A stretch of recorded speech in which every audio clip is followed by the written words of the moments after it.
সাল্লাল্লাহু আলাইহি ওয়াসাল্লাম এমন ব্যক্তি ছিলেন এই পৃথিবীতে যাদেরকে ফলো বা অনুসরণ করা হয়, মনে রাখবেন তাদের মধ্যে সবচাইতে বেশি ফলোয়ার এখন যাকে সবচাইতে বিশ্বের বেশি মানুষ এখন ফলো করে, তার নাম কি বলেন তো?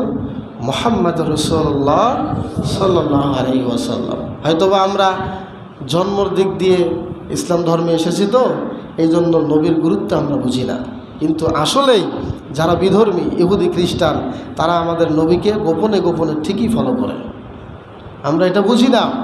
এই জন্যই সারা দুনিয়ার মধ্যে অনুসরণীয় অনুকরণীয় ব্যক্তির সর্বোচ্চ শিখরে এখন যিনি রয়েছেন তিনি হচ্ছেন মুহাম্মদ রাসূলুল্লাহ সাল্লাল্লাহু আলাইহি ওয়াসাল্লাম। এই জন্য আল্লাহ তাআলা সূরা আহজাবের 21 নম্বর আয়াতে বলেছেন, লাকাদ কানা লাকুম ফি রাসূলিল্লাহি উসওয়াতুন হাসানা। আল্লাহ তাআলা আমাদেরকে বললেন, নিশ্চয়ই তোমাদের জন্য আল্লাহ রাসূলের মধ্যেই আছে উত্তম আদর্শ। বলেন সুবহানাল্লাহ।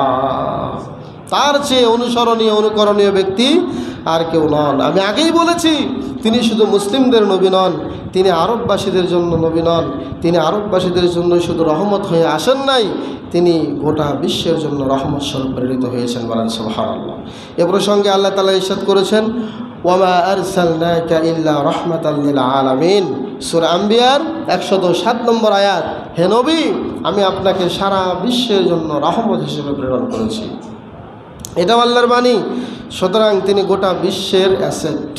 তিনি গোটা বিশ্বের কি অ্যাসেট? গোটা বিশ্ব তাকে স্মরণ করে। গোটা বিশ্ব তার থেকে সভ্যতা, তার থেকে ভদ্রতা, তার থেকে ওহির জ্ঞান এবং সব কিছুই তার থেকে শিখতে পারবে। এই ফয়সালা, এই সার্টিফিকেট স্বয়ং আল্লাহ দিয়েছেন।